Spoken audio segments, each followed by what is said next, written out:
Good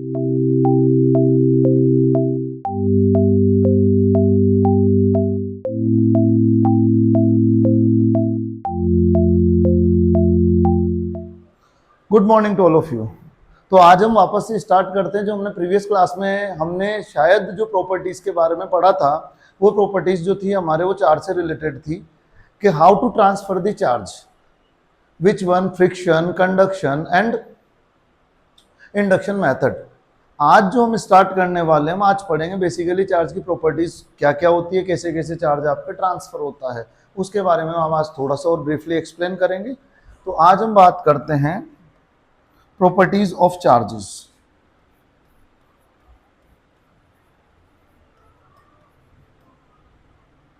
properties of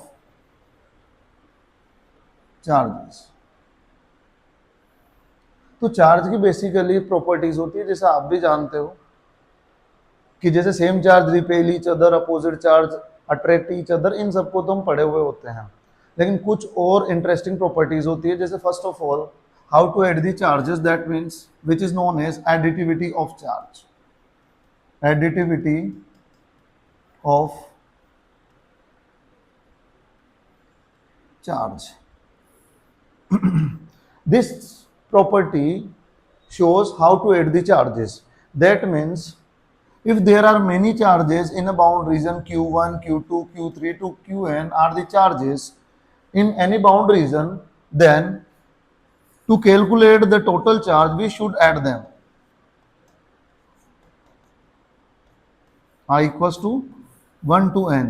लेकिन हमें इसका एल्जेब्रिक सम करना होगा, अदरवाइज मतलब अगर चार्ज आपका पॉजिटिव है तो आप पॉजिटिव लेके काम करें, नेगेटिव है तो आप नेगेटिव लेके काम कर सकते हैं। For example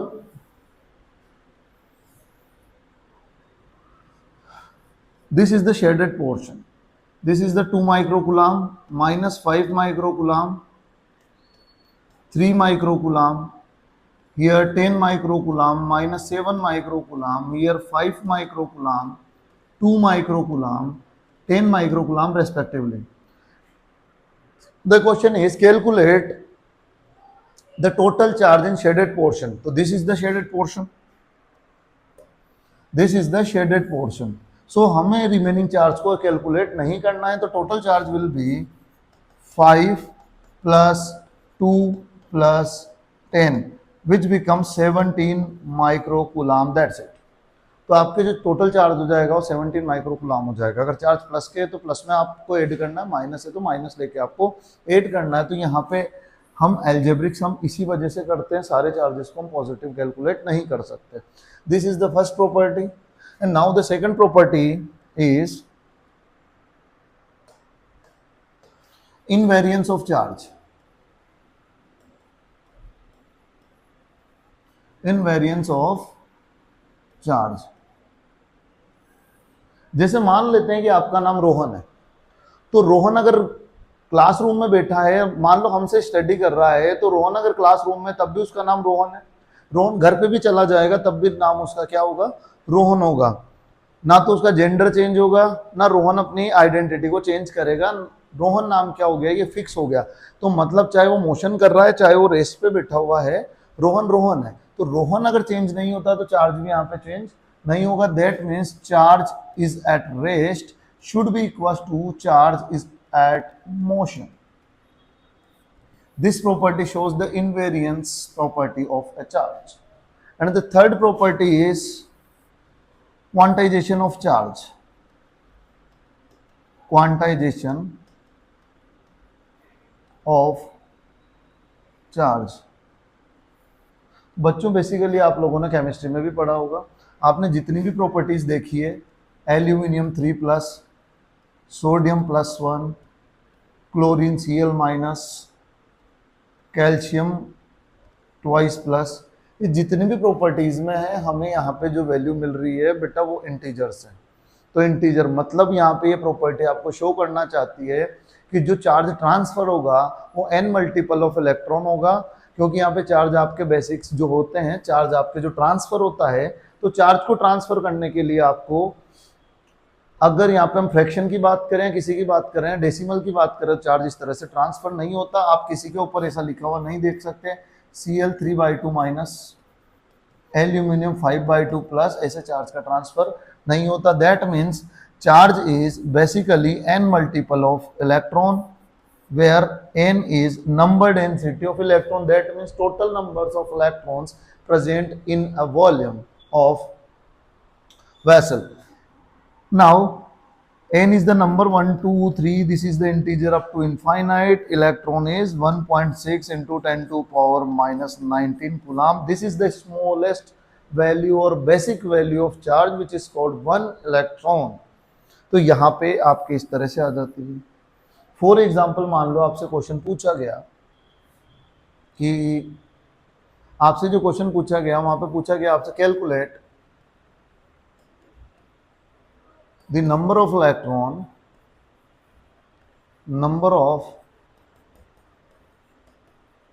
electron in 1 coulomb charge. तो 1 कूलाम चार्ज के अंदर कितने इलेक्ट्रॉन्स होते हैं? तो we have to find the value of n which becomes q upon e, and the value of charge is 1 and the value of electron is 1.6 into 10 to power minus 19, which becomes, हम 19 minus 19 को upward shifting लेते हैं तो 10 to power 19, 1 multiplied by 10 to power 19 divided by 1.6, which becomes 0.625 into 10 to power 19. These are the number of electrons. Number of electrons are only the number, so we do not use any type of unit. तो ये था आपका quantisation of charge. एक basically सब बच्चे जो जानते हैं conservation of charge. Charge is neither be created nor be destroyed, charge is transferred from one system to another system only. ना तो आप क्रिएट कर सकते हो ना आप डिस्ट्रॉय कर सकते हो। This is known as conservation of charge. Conservation of charge, that means charge is neither be created nor be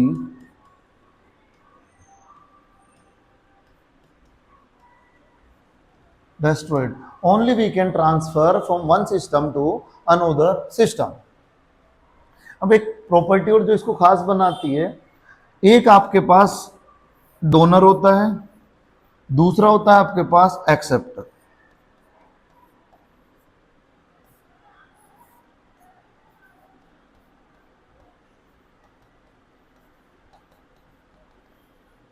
ये बेसिकली डोनर यूनिवर्सल डोनर है। मान लेते हैं राजा महाराजा है और ये खानदानी भिखारी है। भिखारी के पास पहले ही कुछ नहीं था, भिखारी क्या देना पसंद करेगा? तो भिखारी का तो काम क्या होता है? लेना। तो डोनेट कौन करेगा? तो ये अपने नंबर ऑफ इलेक्ट्रॉन्स किसको डोनेट करेगा? तो ये अपने चार्ज में से कुछ नंबर ऑफ इलेक्ट्रॉन्स इसको डोनेट करेगा और ये इसके पास से उन नंबर ऑफ इलेक्ट्रॉन्स को गेन करेगा। तो गेनर, तो यहाँ पे क्या हुआ, इलेक्ट्रॉन जितने डोनेट हुए तो इसका मास उतना रिड्यूस हो जाएगा और जिसने आपको गेन किया है एक्सेप्टर का मास उतना सा रिड्यूस। बेसिकली हम जानते हैं कि इलेक्ट्रॉन का मास नेग्लिजिबल होता है। आप भी जानते हो 9.1 into 10 to power minus 31 kilogram. ये जो वैल्यू होती है नेग्लिजिबल होती है।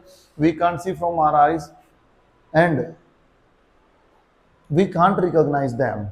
क्यों नहीं कर सकते? क्योंकि दिखता ही नहीं, हमारी नेक्ड आई से तो हमारे पॉसिबल नहीं है। लेकिन फिर भी हम ऐसा मानते हैं कि डोनर का जो मास होगा स्लाइटली डाउन होगा और जिसने एक्सेप्ट किया उतने इलेक्ट्रॉन से उसका मास इंक्रीज हो जाएगा, बाकी ज़्यादा कोई फर्क नहीं पड़ता है। तो ये बेसिकली हमारे पास 5 प्रॉपर्टीज जो होती हैं।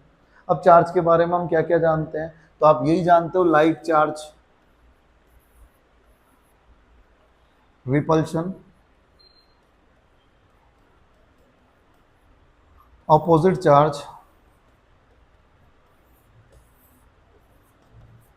अट्रैक्शन।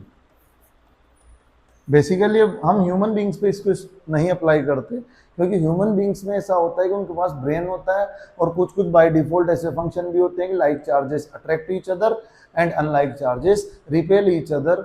ये आप अभी दिल्ली के जंतर मंतर प्रोटेस्ट में भी देख चुके होंगे कि लाइक चार्ज भी अट्रैक्ट कर सकता है। बेसिकली आप समझते होंगे। तो ह्यूमन बींग्स पे अप्लाई करना पॉसिबल नहीं होता, लेकिन अगर हम अकॉर्डिंग टू फिजिक्स पढ़ते हैं तो हमें ये चीज़ देखने को मिल जाती है। अब चार्ज की यूनिट क्या होती है सर? तो चार्ज की जो बेसिक यूनिट आपकी होती है, तो चार्ज के बारे में आपने जान लिया। तो चार्ज की बेसिक यूनिट क्या क्या होती है, तो हम इसके बारे में कुछ बात कर लेते हैं। तो चार्ज की कुछ बेसिक्स यूनिट के बारे में अगर आप बात करते हो, तो चार्ज की जो मेन यूनिट होती है बेटा, वो होती है कूलाम। ESU इसकी CGS यूनिट, एक यूनिट होती है इसकी state coulomb, which is denoted by ESU. और 1 ESU which is equals to 1/3 into 10 to power 9 coulomb. ये ESU यूनिट होती है। एक यूनिट होती है इनकी electromagnetic unit 1 EMU which is equals to 10 coulomb. ये इसकी इलेक्ट्रोमैग्नेटिक यूनिट होती है। बिगेस्ट यूनिट होती है बेटा इसकी faraday, 1 faraday which is equal to 96,500 coulomb. ये इसकी बेसिक यूनिट्स आपके होती है। चार्ज की बिगेस्ट वैल्यू आपके 1 faraday 96,500 coulomb, smallest value 1 electron which is equal to 1.6 into 10 to power minus 19 coulomb. ये इसकी वैल्यूज आपके होती है। अब बेसिकली ये सब बेसिक था आपके चैप्टर का। जो चैप्टर का मेन स्टार्ट होता है वो होता है आपके force of electrostatic, that means Coulomb's law. तो what is Coulomb's law?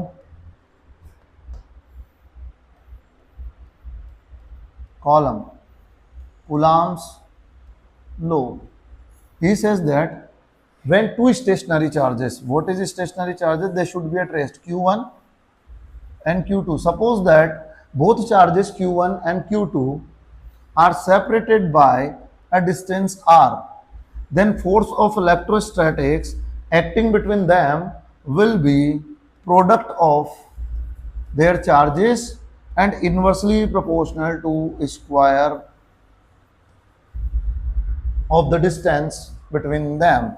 From equation 1 and 2 we get a value F proportional to Q1 Q2 by R square, but this symbol of proportionality is removed and where we get a constant K. This constant is known as electrostatic force constant. Electrostatic force constant. So your force becomes F equals to K Q1 Q2 by R square. This is the value. What is the value of K? K becomes 9 into 10 to power 9 Newton meter square by Coulomb square. अब अगर हम बात करें इसकी dimension की, dimension value क्या होगी इसकी? Force, that means Newton, Newton becomes m1 L1 T minus 2, distance square becomes L2 divided by charge square Coulomb square A2 T2. So your dimension formula becomes m1 L3 T minus 4 A minus 2. हम बच्चों के की एक value और यहाँ पे consider करते हैं। तो जो आपका के होता है उसको लिखते हैं 1/4 पाई एप्सिलॉन नॉट, और epsilon naught both are same. What is the epsilon naught? This is permeability of vacuum, which is equals to 8.85 into 10 to power minus 12 Coulomb square divided by Newton meter square. So your force finally becomes 1/4 pi epsilon naught Q1 Q2 by R square. Epsilon naught basically हमारे air या vacuum के लिए use होता है, तो आप इसको mediums के लिए यूज़ ना करें। फर्दर अगर मीडियम के लिए क्या होता है, फोर्स को कैसे कैलकुलेट किया जाता है, ये फोर्स आपके Newton's third law of motion को ओबे करता है या नहीं है। बाय नेचुरली हम ये जानते हैं कि कोई भी फोर्स अगर एक्टिवेट होता है तो Newton's third law of motion को ओबे करता है, अदरवाइज ऐसा नहीं होता। तो हम यहाँ पे नेक्स्ट वीडियो में हम यही चेक करेंगे क्या न्यूटन्स लॉ ऑफ मोशन को ओबे करता है या नहीं है। हम यहाँ पे कोशिश कर रहे हैं आपको डे बाय डे हम आपको कुछ बेस्ट पढ़ाएं, बेस्ट अपना दें। अगर आपको फिर भी कोई अगर कमी लगे या कुछ टॉपिक्स अगर आपको जानने हैं, कुछ अच्छे से टॉपिक्स को अगर आप पढ़ना है 11th 12th फिजिक्स को, तो आप हमें और सजेस्ट कर सकते हैं, मैसेज हमें कर सकते हैं। और ज़्यादा डिटेल्स के लिए हमें कांटेक्ट करें गुरु कृपा coaching classes, Sanganer, Jaipur. Thank you so much.